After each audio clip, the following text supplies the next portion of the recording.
여러분 안녕하십니까? 계속해서 대구 경북 소식을 전해드리겠습니다. 인천국제공항 제2터미널 개항으로 당장 올해부터 1년에 1,800만 명이 추가로 인천국제공항을 이용할 수 있게 됩니다. 추가 활주로와 제3터미널까지 만들어지면 2023년 1억 명, 2030년에는 연간 1억 3천만 명을 수용할 수 있게 됩니다. 이 때문에 이전 계획이 진행되고 있는 대구 통합공항에 악영향을 주지 않을까 하는 우려의 목소리가 나옵니다. 윤영균 기자가 취재했습니다. 국토교통부에 따르면 2030년 영남권의 국제선 항공 수요는 2,300만 명, 국내선까지 포함하면 3,500만 명으로 추산됩니다. 대구공항을 이용하는 승객만 따져봐도 2015년 202만 명에서 지난해 356만 명, 올해는 400만 명을 넘길 것으로 예상되는 등 항공 수요는 가파르게 증가하고 있습니다. 이 때문에 인천국제공항은 장거리 국제 노선에 집중하고 대구통합공항은 중단거리 노선으로 출발해 장거리 노선으로 서서히 확대해 나가면서 저비용 항공사를 우선적으로 유치한다면 큰 문제는 없을 것이라는 게 전문가들의 시각입니다. 대중교통으로 쉽게 새로운 공항에 접근할 수 있는 그런 준비를 하는 것이 굉장히 중요한 요소다. 그렇게 될 때 우리가 새롭게 건설되는 관문공항의 항공 수요가 인천공항이나 김해공항에 뺏기지 않는. 정작 큰 문제는 내부의 합의 그리고 정치권의 심상찮은 움직임들입니다. 대구시와 경상북도, 의성군과 군위군 등 4개 지자체의 이전 후보지 선정 실무협의회는 최근 의성군이 불참할 수 있다고 밝히기도 하는 등 벌써부터 삐걱거리고 있습니다. 상황에 따라서 진행 속도가 조금 차이가 날 수는 있겠지만 큰 틀에서는 통합공항 이전이 원만하게 추진될 걸로 그렇게 보고 있습니다. 또한 일부 시민사회단체들의 여론조사 결과 대구 시민 절반 이상이 대구공항은 그대로 두고 군공항만 이전해야 한다고 응답한 데다 이미 지역의 더불어민주당과 국민의당, 정의당은 공항 통합 이전에 반대한다고 밝힌 상태입니다. 공항 통합 이전이 지방선거 쟁점으로 떠오르게 되면 이전은 또다시 표류하게 될 가능성을 배제할 수 없다는 분석도 나오고 있습니다. MBC 뉴스 윤용균입니다. 오늘도 대구와 경북 지역에 미세먼지가 기승을 부리겠습니다.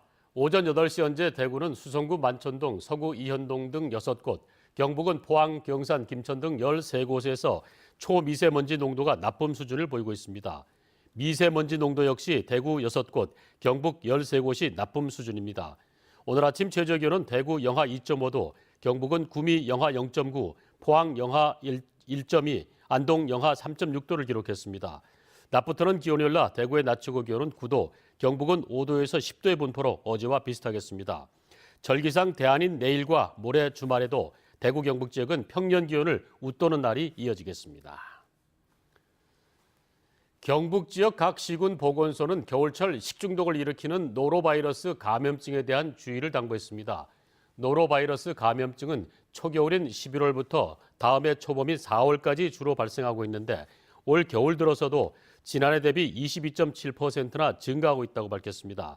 겨울철 노로바이러스 감염을 예방하기 위해서는 손을 자주 씻고 굴과 조개류 등을 비롯한 음식물을 충분히 익혀서 먹어야 합니다. 경북도는 사드 배치 지역에 대한 정부의 지원 사업 추진이 지지부진하자 성주군 김천시와 공동 대응하기로 했습니다. 경북도 등은 지원 사업에 대한 정부 차원의 관심과 예비 타당성 조사 면제 등 대책을 요구하는 한편 개별 사업 전담 추진팀을 구성해 사업성을 다시 검토하고 내년 국비 사업에 들어가도록 노력할 방침입니다.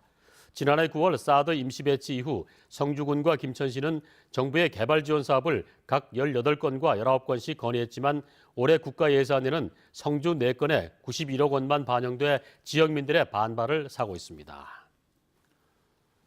대구지방법원 장미옥 판사는 어린이집에서 아이들을 학대한 혐의로 기소된 보육교사 A씨에게 징역 8개월에 집행유예 2년, 어린이집 원장에게는 벌금 200만 원을 선고했습니다.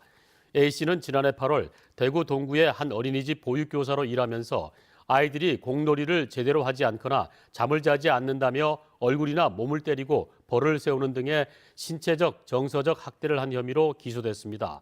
장 판사는 피해자 부모가 엄보로 탄원했고 어린이집 차원에서 적절하게 감독하지 못한 점, 피고인이 반성하며 500만 원을 공탁한 점 등을 고려했다고 설명했습니다. 구미 국가산업 4단지 확장단지와 5단지 일부에 올해부터 공장을 가동시킵니다. 올 연말 완공하는 구미 국가산업 4단지 확장단지 247만 제곱미터에는 탄소산업, 전자업종 등 업체들이 공장을 가동할 예정입니다. 구미 국가산업 5단지 1단계 사업은 공정률 90%를 보이고 있는 가운데 도레이 첨단 소재와 다음 달 부직포 생산 공장을 완공하는 등 속속 업체들이 들어서면서 탄소 산업 클러스터 형성도 탄력을 받을 것으로 구미시는 내다보고 있습니다. 경상북도와 국립백두대간 수목원이 업무 협약을 체결하고 앞으로 토종곤충 증식과 보존에 함께 나서기로 했습니다.